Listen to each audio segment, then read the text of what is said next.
recent poll by NBC News finds that 55% of voters would like to see U.S. troops at the southern border to stop drug smugglers. And 46% said they would support a presidential candidate who would deploy troops to the border in an effort to deal with the migrant surge. Joining us now is Republican Congressman Pat Fallon of Texas to talk to us more about this. Sir, great to see you today.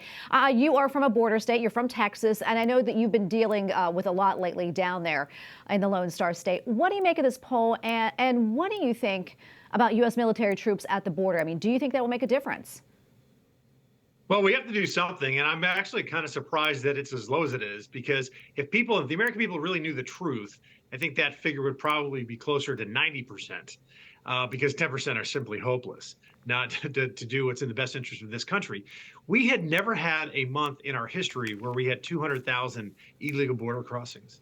Under Joe Biden, we've had 13 months that met or exceeded that threshold. And what Joe Biden's policies have done is made every state a border state. And Americans are endangered and dying by the droves. 75,000 people died of fentanyl poisoning last year alone. Nearly all of that is manufactured in China and then ferried through Mexico. So it's in the United States' best interest to secure our border and to do it immediately. You know, from your perspective, I mean, what is the biggest issue or challenge right there at the southern border?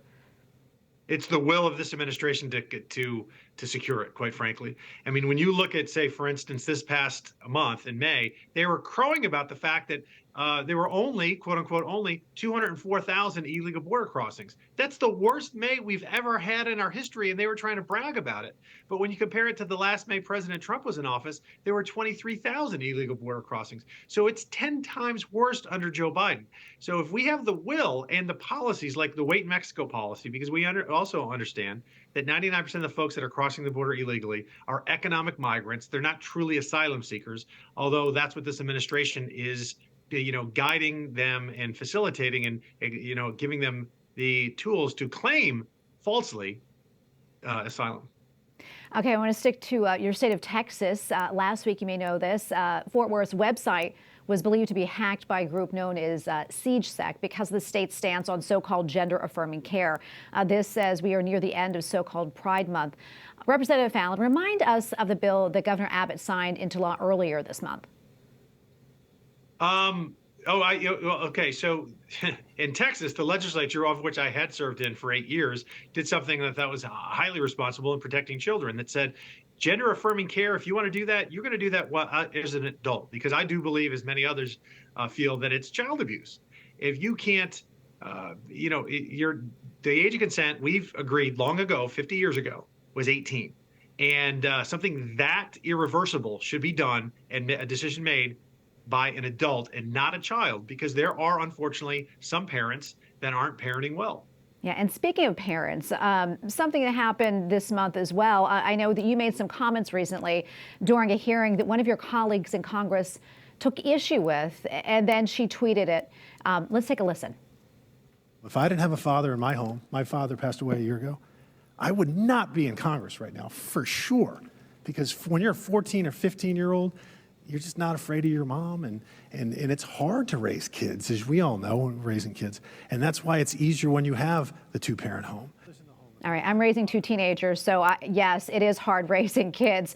Congressman Fallon, why do you think you got so much heat for making a comment about the importance of the nuclear family? That's just where the left is right now, and it's very sad. I won't use any names, so I'll give you her initials. Katie Porter from California. She just went hard left, and it was a very odd thing for her to say and to be triggered on, because simply what I said was, it's difficult to raise children. It's particularly in a single parent home, and it's easier if you have two parents. I didn't besmirch single parent homes, because there's some folks, some moms and dads out there that are doing it by themselves that do a fabulous job. It's merely easier, and the statistics bear that out. There's less academic and social and emotional and cognitive problems in two-parent households. And there was a study done in 2015 by New York University that found that you're 3 times more likely to graduate college if you were raised in a two-parent home. And then income levels are twice as high in two-parent homes than they are in single-family homes. So it's not just me, it's reality. And so for Katie Porter and the rest of the liberals to be triggered by reality is very telling. All right, Congressman Fallon, great to be with you today. Thanks, we appreciate it.